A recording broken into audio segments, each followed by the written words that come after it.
Thank you for coming out on this very pretty snowy day to join me.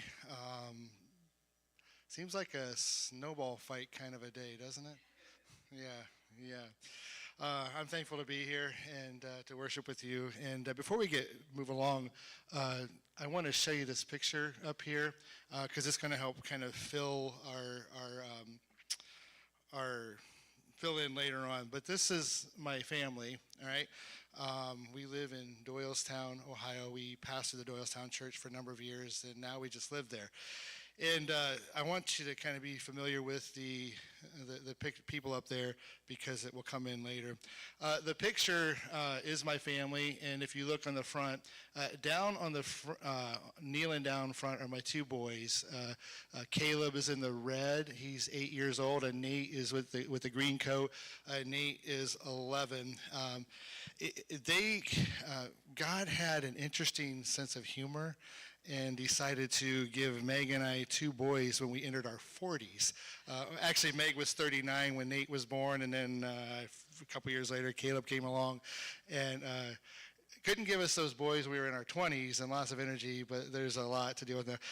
But Caleb is our youngest one, and each of the kids, and Grace is here with me this morning, I'll talk about her in a minute, but each of the kids come with their own specific story. Caleb right now he's a big time anything Cleveland fan. Cleveland Guardians, Cleveland Browns, Cleveland Cavs especially. He loves them. And so he just goes over the top for them. He did find himself in a bit of a conundrum over the last few weeks. He was, about 3 or 4 weeks ago, he was kind of rooting for the Kansas City Chiefs and Patrick Mahomes and all that. And then he found out after the Chiefs beat the Buffalo Bills, he heard rumors of cheating and stuff like that going on, and so Caleb decided that he couldn't be a part of that. And so, he couldn't, in good conscience, be a part of supporting the Chiefs and the referees that were, I don't know if they were throwing the games or not, but Caleb decided to jump ship and root for the Philadelphia Eagles in the Super Bowl. And I tried to teach Caleb, I'm like sticking with the Chiefs. We're going to ride it out, but that didn't work because you know how that went. So, but other rest of the time he's in with anything Cleveland, and he's big with the Cavs. Nate is in. He came along. He came along after a really intense time with our family. And Nate is, among a lot of things, we refer to him as the lucky guy. We talk about Nate Luck, right, in our home. Things just seem to roll his way. I don't know how it happens, but things seem to share with. But one example, when Nate was real young, he wasn't even in preschool yet. He kind of learned this habit of how when you go to this routine, when you go to the banks give you suckers, right? They don't. I don't know if they still do that now. I know they stopped during the COVID year, but this Nate liked to go and get the sucker. Well, one time, in our bank in Doylestown closed at like 5 o'clock, and so one time we were driving through town, and he's like, "Dad, I want to go get a sucker," and it was like 5:30, okay, and I'm like, they're closed. He's like, "I want to go get a sucker," and Nate kind of gets unreasonable. Sometimes he gets stuff stuck in his head, and so just to show him they were closed, I pulled into the bank, drove around, pulled up to the drive-through, and the bank teller was sitting right there, like a half hour after they closed. And she's like, "Do you need something?" And I'm like, "Well, I was just trying to show him that you were closed." And she's like, "Well, he can have a sucker." So he got a sucker. Yeah, Nate. That's Nate Luck. Okay. And then Grace, she's the one on that side, and she's here with me today. She's now a student at Ashland University, and I tried to get her to go to Mount Vernon, because that's where I went. But she's an independent girl. She does her own thing, but so proud of her and all the things that she's accomplished.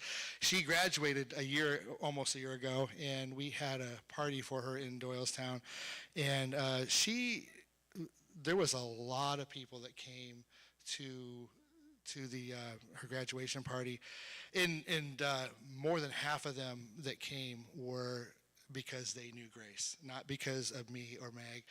And it used to be when we were the pastor of the Doylestown Church, Grace was more or less known as Pastor Tim's daughter. But as the times have changed, I am now Grace's dad. You run into somebody, oh, you're Grace Rue's dad. So yeah, like she's a lot of people know her and they love her, and she's working on being a teacher. So we're really proud of her. And then the lady off to your left is my wife Meg, and we've been together, married. It'll be 29 years in May, and you want to talk about winning the lottery, and there's a story, like when I went to Mount Vernon and I met her, we ended up in the same area. We met actually working at Burger King when I was in Mount Vernon. She wasn't a student at the college. She just lived nearby and worked there, and we built a friendship. And at one time I had her believing that I was a convict, and yeah, a minister student, at Mount Vernon, lying to his future wife about being a convict. But she is a great lady, and so many things. I won the lottery with her, and I could really, and I tell people this, if I died tonight and woke up tomorrow, stood before God, and we hashed out the story of my life, just based on this group here, and that's not even counting all the other people that have been a part of my life, or I've gotten to know over the years, I could never stand before God and say, you shortchanged me. You didn't, like, God blessed me more than I ever, just with this group here. And then the guy right in the middle, we'll come to him in a little bit more, is Punxsutawney Phil. Anybody know who Punxsutawney Phil is? Okay. Has anybody been to Punxsutawney on Groundhog Day?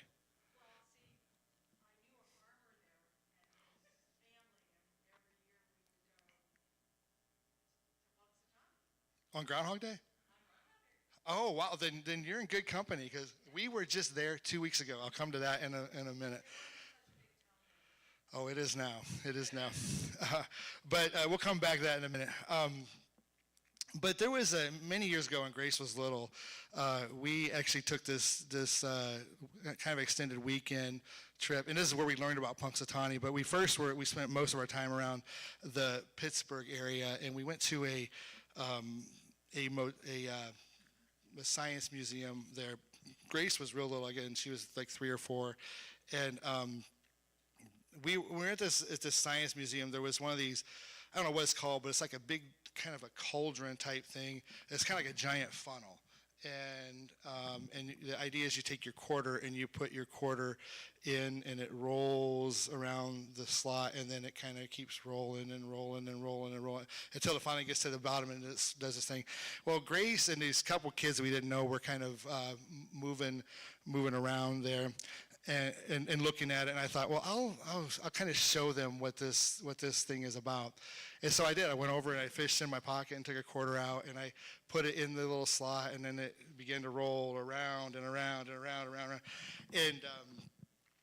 And the kids watched it. Grace was watching it, and these 2 little boys that I'd never seen before were there. They're watching it, and it's rolling around and around, and it gets faster and faster. It gets to the end, and finally drops in a bucket. And I'm sitting there kind of thinking,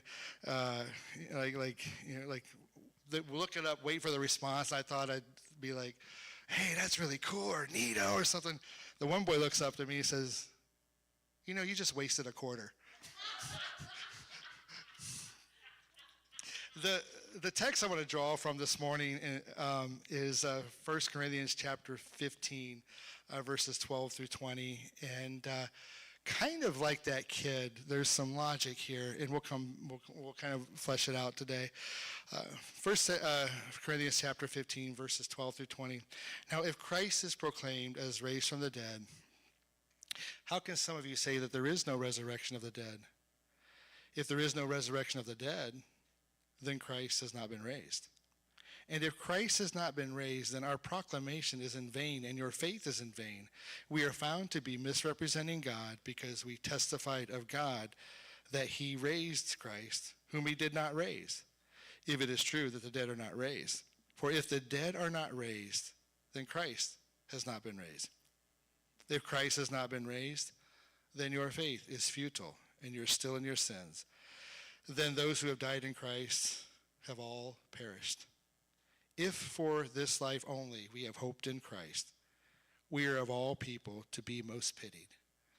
But in fact, Christ has been raised from the dead, the first fruits of those who had died.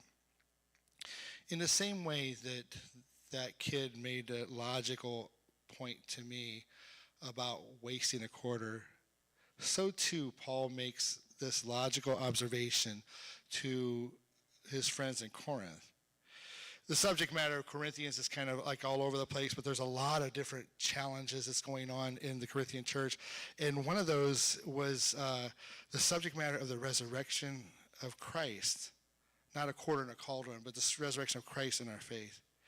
I love this passage because I don't think we could read it too many times. It is the runway of 1 Corinthians 15. If you're looking at it as like a runway, this first part of thought, it takes off, and Paul talks later about, I show you a mystery, we shall not all sleep, but we shall all be changed in a moment, in a twinkling of an eye. At the last trump, the trump shall sound, and the dead shall be raised incorruptible. It's a powerful chapter.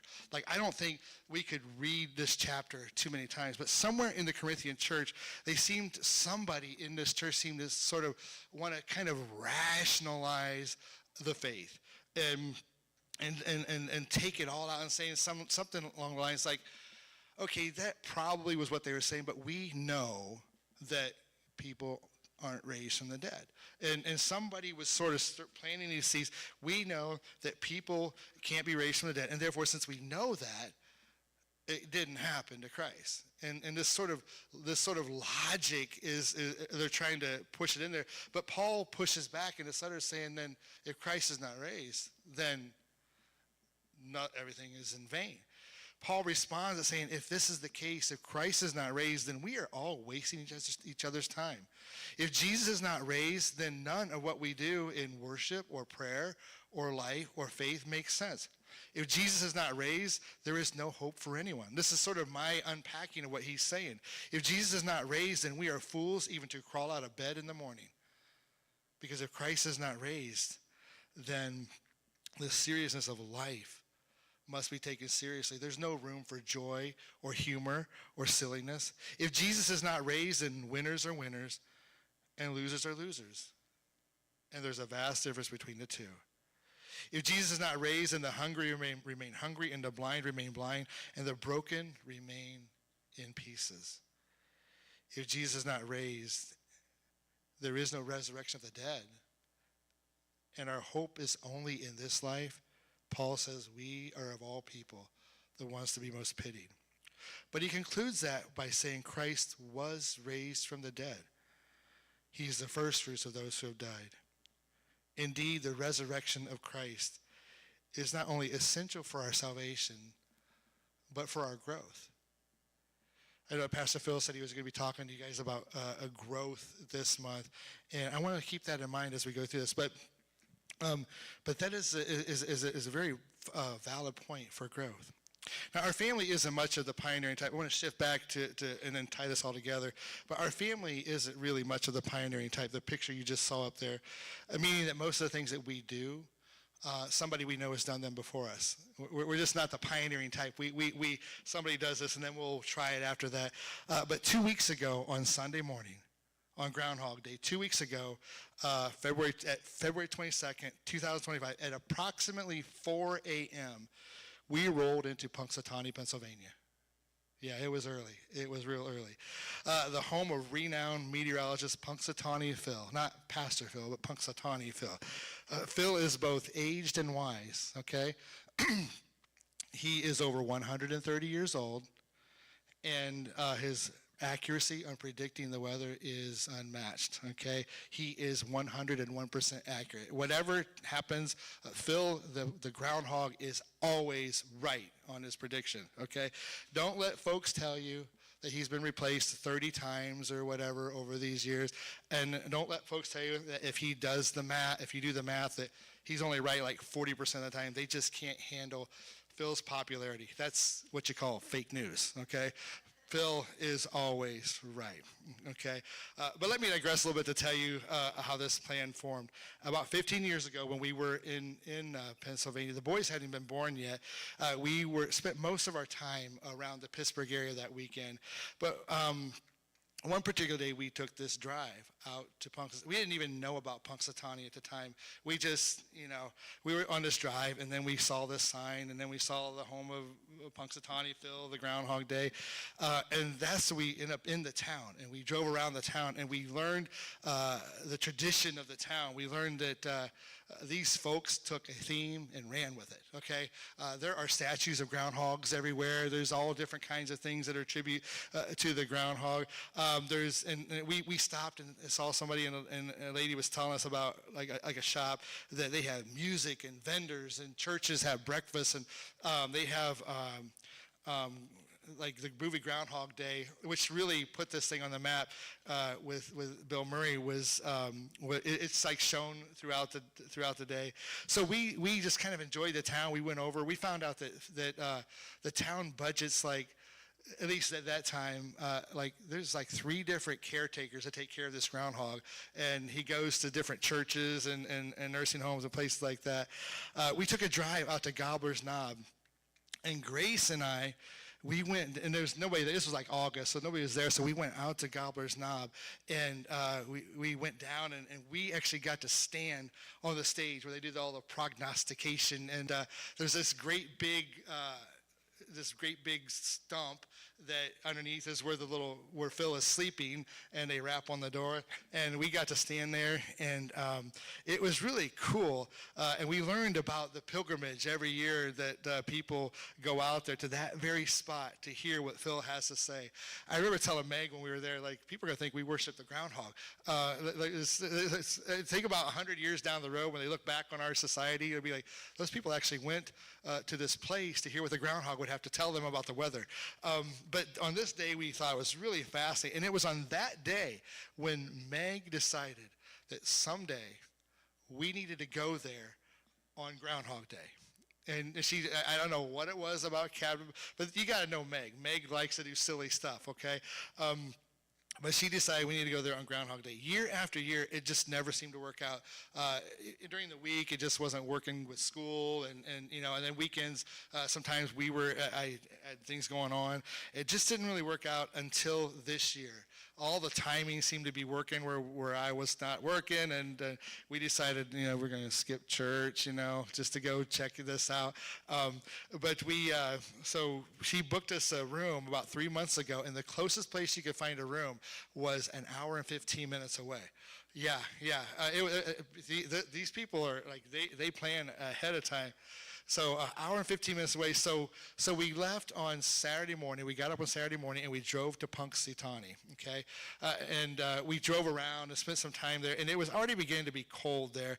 We took in some of the festivities, and we stood in line to meet Phil, and then that's where the picture took place. If you look right to the left behind her, that's the burrow where Phil is. It's right in the front of the library, and we had learned years ago that Phil had managed to get out of the library and into the book area, because they have a little encased area, but he got into there.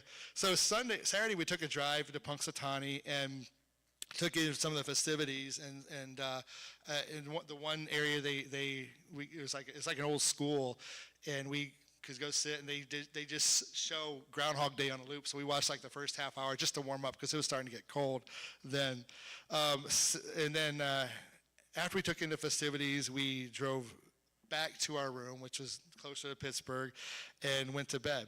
And that was a crazy night there. There was a wedding party up above and making a lot of noise, slamming doors and stuff. And but we finally got up about 2:45 in the morning. Okay, 2:45 in the morning, and drove back to Punxsutawney, Pennsylvania, Punxsutawney. And for most of our drive back, it was dark, it was quiet, it was cold, and we were kind of going on this. Pennsylvania's got a lot of curves and hills and stuff like that, and it was mostly, for most of the night, it was a quiet drive. But around 4 o'clock, as we neared Punxsutawney, I looked in the mirror, and there was a parade of lights as far as you could see following us into Punxsutawney. And somebody had warned us, you got to get there early. You got to get there early because you got to go to certain places. You can go to Walmart, you can go to the high school, a couple other places, Aldi's, I think, and then you park, and then they bus you out to Gobbler's Knob. And so this line I couldn't see how far back it went. It was just lights and lights and lights and lights. So we got into Punxsutawney, and it was chaos. There was cars everywhere. There was police directing traffic, and we first went to Walmart, but they were so backed up, or so full that they directed us all to the high school. So we go out to the high school, and it's just slowing down, okay? And we're driving through the high school, slow, itching. We finally found a spot. Everybody's clamoring for a spot, and it's cold and it's dark. And then we get up, we dress up as warm as we possibly could, and then we make our way through the line, which was probably half mile long. It started on one side of the school, and maybe a quarter mile, probably. I don't know how long it was, but it was like it formed all the way around the school, went around and then down, and way back. It was a long, long line, and it's dark out, and it's cold, and we're getting in line, and all these people are there, and we wait, and we wait. And it took an hour and a half for us in this cold, single-digit weather to finally get to the bus, and everybody's cold, and it's dark, and it's cold. We finally got to the bus, and that warmth of that bus felt so nice. And it took about 15 minutes to get out to Gobbler's Knob, so we got on the bus and rode out there, and as we got off, we later learned that the crowd that was assembling there was one of the largest crowds that they were expecting, about 40,000 people to be at Gobbler's Knob on that day. So we got there, and we left again at 2:45, and by the time we got there, we had just a little under an hour before Phil's big pronouncement. So we kind of wandered around, but the crowd was already packed around the stage, and there was really no place to go. But we moved from place to place to try to find a spot because Caleb couldn't see. We were trying to lift him up and show him he couldn't really see anything. But we're waiting where they come in, and we're watching, and about 10 minutes or so before, maybe 15 minutes, the line of all the insiders of Phil's circle, they form this parade, and then they kind of all march down there, and they're there. And about 7:20 a.m., which is the official time for Phil's prognostication, they rapped on the door, and Phil came out, and then they talked to him, and if you know the story, he speaks groundhogese, and his handler has this magic potion that he drinks or something. It's all fantasy. We all know that. But he drinks it. He's supposed to be able to interpret what Phil is saying, and then they have two different roles, and Phil picks one, and then they read it. So they do their thing, and he makes his prediction in poetic fashion. And on that particular day, there was a collective boo after Phil made his prediction. And then after the booing was over, within a couple minutes, they left the stage, and then the crowd began to file back. And so you got 40,000 people now standing out in the cold. And they have one fire. And only about 10 or 15 people could fit around that fire, so the rest of us were just wondering. Not exactly sure it was like the Titanic, but one of us did remark that it feels like we're just waiting for the ship to come. So we kind of wander around, just kind of take in a few sights, but there's not a whole lot to look at. There's no place inside, and the whole crowd was making their way to the edge, and eventually we finally got in line. And we waited, and we waited, and it was cold, and we waited, Yeah, there's a couple pictures I wanted to show. That was just before Phil's prognostication, and this is all Meg's idea, okay? This is what love is, right? But we waited and waited, and it was so cold that not Katie Grace can verify. As we waited, there was a lady in front of us that dropped. She an older lady that collapsed, and she didn't quite pass out, but they did get the paramedics and put her in a. They put her in an EMS, and then there was another little kid who began to cry because his feet were cold, and we were cold. I mean, I was probably the most dressed because I had my coveralls and long johns, all the outdoor stuff, from my farming days, my roofing days. I kind of knew how to dress for that, but my toes were still cold. I had my boots on, but my toes were still cold. But we waited. And we waited, and it was cold, and we waited, and it was cold. And Meg, you could tell Meg was freezing because she kind of was in this mode where she wasn't talking at all. Grace was wrapped up in a blanket. We were in survivor mode that time. And finally, after another hour and a half, we finally got our turn on the bus, and then we rode back home. And again, the warmth of that bus felt so incredibly amazing. Then we got in our cars and drove home. Now, I will say this. And maybe you've already thought of it, but going to Punxsutawney, Pennsylvania on Groundhog Day, I'm going to say Meg and I have been married almost 29 years, was one of the coolest, neatest things we've ever done. But it was also probably one of the dumbest things we've ever done. Yeah. I'm not going to kid you there, okay? That cold was pretty intense. And it was also probably one of the most insightful things that I've ever experienced. I want to share with you a few thoughts and then come back and try to tie it in with that passage that we read. But in that place, on that very cold morning, I was reminded of both the joy and hope of the very resurrection that 1 Corinthians is talking about. That day, as I told you, the crowd did not like Phil's prediction. When I was waiting in line to get my little souvenir thing, they had a big screen kind of posting like Phil's predictions going back like 20 years. And some days, sometimes he predicts this early spring, sometimes he predicts the winter. On that particular day, Phil predicted more winter. Going back in the hole, gonna sleep, more winter. And there was a collective boo. You could hear all the crowd, boo, And I thought about what that meant because Pastor Phil already asked me to preach here, and I was thinking about this text, and I thought about what that meant when they all booed Phil's prediction, like, I'm going back in the hole, there's going to be more winter, more snow, more trappedness inside the house, more snow to prevent us from making it to church, more cold isolation, more of the depression, all the kind of things that sometimes winter seems to bring. And the crowd heard in that the more winter coming, oh man, life is like going to be, it's going to be at bay. We can't do the things we like to do. We can't do the spring things we like to do. Because Phil's going back in the hole, the new life of spring is being delayed. The crowd yearns for new life. And it won't have the new life as long as the groundhog remains in his slumber. Every human heart yearns for the hope that comes from the resurrection of Jesus Christ. If Jesus remains in the tomb, if there is no Christ, if Christ is not raised and he remains in the tomb, then like Paul said, we are of all people to be most pity because we have hope only in this life, and we are still in the winter. We are still stuck in the house. We're still stuck just kind of waiting. But I thought about that on that day. There is an enormous hope. I wish it would have been a day when Phil would have said, hey, more spring, because I love spring. I love to, and Grace can verify, one of my favorite things to do is to sit on our swing on our back deck. And as soon as I can get out there, I'll be out there early in the morning with a cup of coffee, just taking in God.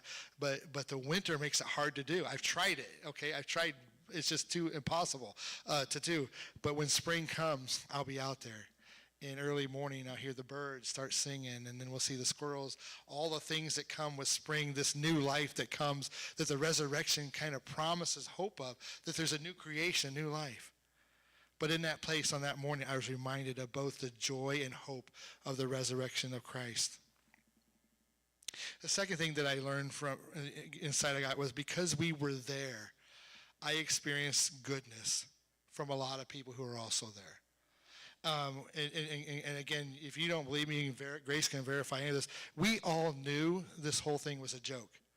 Okay, nobody really was there, I think, was really taking their stake in that Phil was going to be right, even as I say that.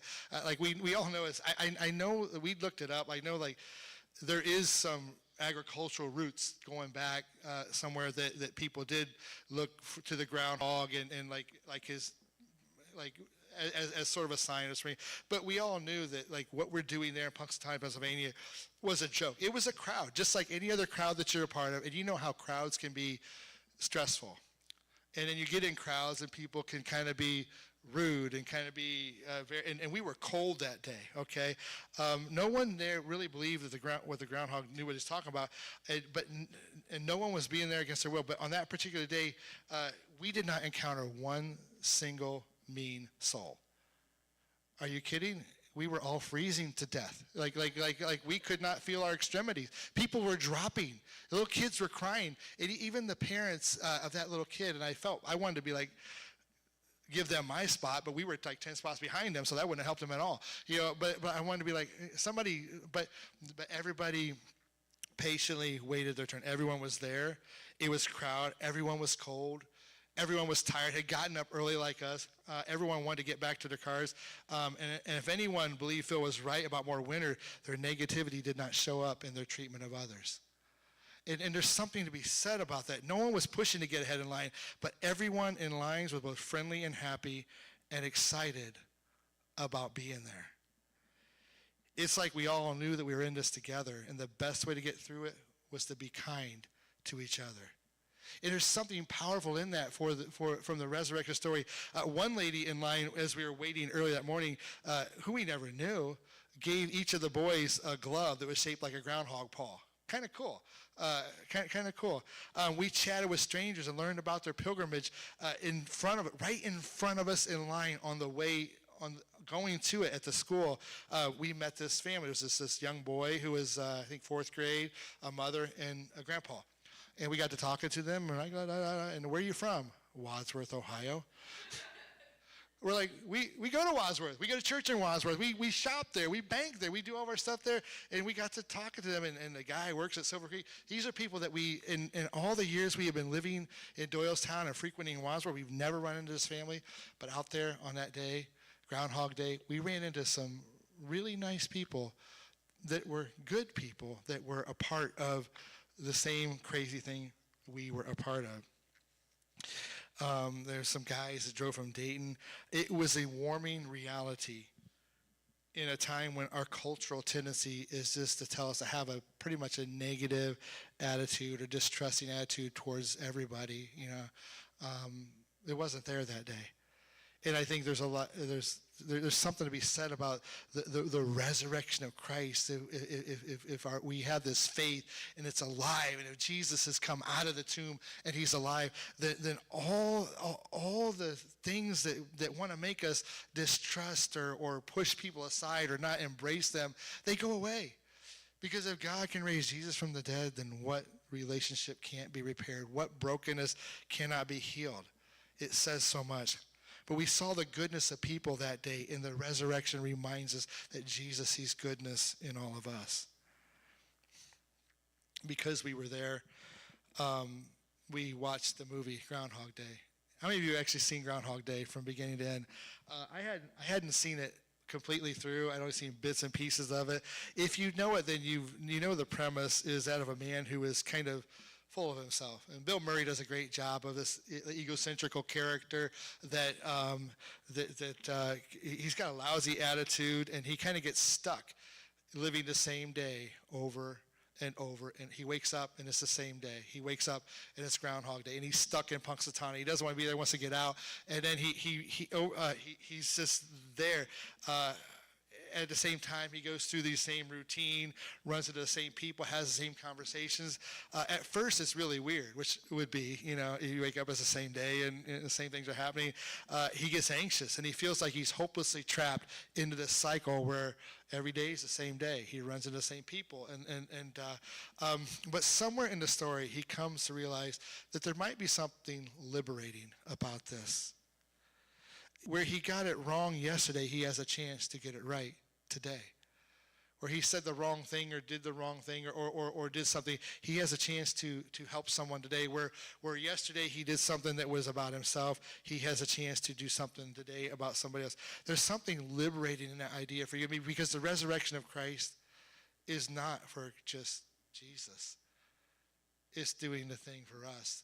That enables us to get up each day and think about doing the right thing for us. Because that's how it switches. The whole story switches where he moves from being a self-centered guy to be thinking about others and to be thinking about love and his neighbors, how helping others. That is the resurrection story. That is the hope that comes with our faith. In my heart, I imagine a lot of days where I get everything right. But unfortunately, I lean too heavily on my own ways sometimes. But the resurrection reminds me that even if I got it wrong today, that doesn't mean I can just, I can get up tomorrow and I can reach out and I can love someone and God will make something of it. He will make a difference in somebody's life. Finally, when we were there, I had an insight about patience. Okay, and I'm going to give you this as Grace's point while we were standing there freezing, shivering, because this is the fourth point. Most sermons have 3 points, right? This is the fourth point, so we'll call it 3.5. But we were standing there, I was talking about it, and Grace is like, Dad, why don't you do a sermon on patience, which was a good idea because we were freezing, and the buses are going slow. And she said, I want you to preach a sermon on patience and use our wait in line as an example. As we stood in line discussing it, I became extremely aware of how patient all 3 of my kids are. Okay, now that's not common. Okay, really not common. Okay, none of them have a problem telling you when they're in a hurry for something or you're taking too long to do this. Or Grace will text you, and if you don't respond within 2 minutes, she calls. Or she'll call, and if you don't answer, she'll call right back. And she's just like her brothers, okay? If the boys are, if Meg and I are in a conversation, and one of them will say something, and be like, Dad, like they won't stop. They won't let me finish the conversation. So there is some impatience deep-seated in their hearts. But on this particular day, I couldn't have been more proud of all 3 of them because they were all cold. They were all tired. And Grace didn't even have to go. I mean, she's in college now. She doesn't really have to. But they were all, they none of them complained. And because this whole silly idea mattered to their mother. Now, again, I don't know why Meg wanted to go. The psychiatrist will figure that out someday, why she had to go. But this day mattered to their mom. And I knew that. And we all love Mom. We know she is, they all like her better than me. I've accepted that. And I think God kind of does too, because sometimes if we get in an argument, something happens to me and it never happens to Meg. I feel like that's the case. But they all love Mom, okay? And we all knew that this mattered. Meg is among the selfless, kindest, sweetest people that you will ever meet. And she gives more than she ever asks for. Whether it's our family, whether it's been the churches we've served, whether it's been her job, she always gives more than she ever takes. But this particular thing she really wanted to do, and they all knew it, and I knew it. Why she wanted to go, we don't know, but it mattered to her. And because we're all there, no one complained. We waited in line. We patiently waited, and we froze. And we waited, and we froze. We couldn't feel our toes and everything. We waited our turn to get on the bus. I've heard people say sometimes that probably most of the time when we talk about patience, don't pray for patience because God will put you into some weird circumstance where you'll find it. And that's probably true in some ways, but while we were there, I had this insight in thinking about my kids and myself. While that probably could be the case, that if you pray for patience, God puts you in this situation where it just doesn't move as quickly as you want it to. I kind of, that day made me think a little bit differently about that. Because after seeing my kids, and really most of the crowd that day, because the crowd was there because they wanted to be there. Okay, maybe the little kids weren't, but nobody was forcing us to be in Punxsutawney. I mean, we're doing something silly, okay? This wasn't even a mission assignment. We were there because we wanted to be there. But I'm starting to think that patience is a gift that we already have. The moment the love of God takes hold of our hearts, the moment Christ enters, patience is there. We just learn to let it flow when love flows. And as the kids loved their mother, and as I loved my wife on that day, we were patient and we were kind to each other. When we love like Jesus, patience flows. Our ability to wait expectantly is phenomenal. And if the resurrection story is true, as Paul confirmed, as I believe, then we have patience in us. And so whatever situation we're dealing with, you're facing, whatever situation we're looking at culturally or socially or civilly, patience is there. We don't have to find it. It's there if we let the love of Christ rise up and do what it's meant to do. To try to tie all this together, the resurrection of Jesus is the Groundhog Day moment of our faith. It's not Easter. I don't want you to misunderstand me, okay? In a couple months, we're going to celebrate Easter, as churches will. But there's a lot to be said about, at least I think, Jesus, the resurrection of Jesus is the Groundhog Day moment of our faith. Because Jesus comes out of the tomb and proclaims a new creation, a new day, a new world, a new life. And all because he does, the love of our Creator enters our hearts and shows the world being born out of the resurrection. In that world, the people all around us are not dangerous animals to be avoided or manipulated or subdued, but to be loved and valued. Every day is another opportunity to follow Jesus into that new world where doing the right thing is driven by God's passion for others and our love for them as well. Like I said, in a couple of months, the churches will come together to Easter on its annual calendar, and we will do all kinds of stuff to proclaim the significance of the empty tomb. The powerful truth that comes with that can produce fruit in all of us throughout the whole year. One final story. Years ago, before any of the kids were born, Meg and I moved into this. It was actually a parsonage, and there was a garden there, and I like to do gardening, but I wasn't really that good at it. But this was the first summer that we were there, and it was kind of getting late into planting season, and Meg and I went to a greenery or somewhere. It might have been even like Lowe's, and I found this flat of tomato plants. There was like 44 tomato plants, okay? And they were all half dead, yeah. And so I planted these in our garden. And the cool thing about tomato plants, you don't even have to be a good gardener. They just seem to do their thing.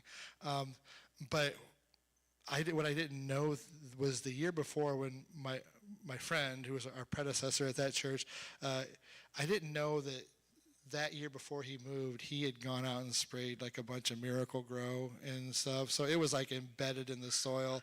And so I go and plant these tomato plants, and this, what I think is going to maybe amount to, all the tomato plants, again, they were like half dried out and dead, and they just sprung to life. And all 44 plants produced that day or that year, and we were giving them away by the buckets. We were making stuff with them, and I didn't know it then. I talked to him a while later about the Miracle-Gro that was embedded in all the fertilizer that was in the soil that caused those tomato plants, which would have probably done okay anyhow. They just all took off. Think about that. The resurrection story is kind of like that, in that it's the Miracle-Gro story for all of us. If we want to grow as a church or body, as individuals, then let the powerful truth that Christ is raised seep deep into our souls, into the ground of our souls. Believing in the resurrection is experience we'll ever have. Would you pray with me? Father, I want to thank you, Lord, for the opportunity to come to this place here in North Royalton and meet with these wonderful people and get to share some time with them. Thank you, Lord, for the powerful story of the resurrection that continues to mold us and change it and produce fruit in us in ways that we don't even ever realize.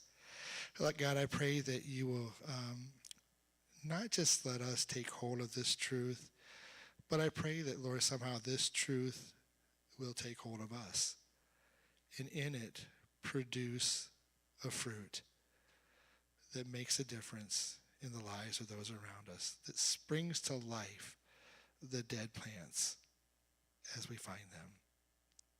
Lord, bless us as we go this way, as we go our way, and continue to keep your hand on the ministry of State Road Community. We pray in Jesus' name.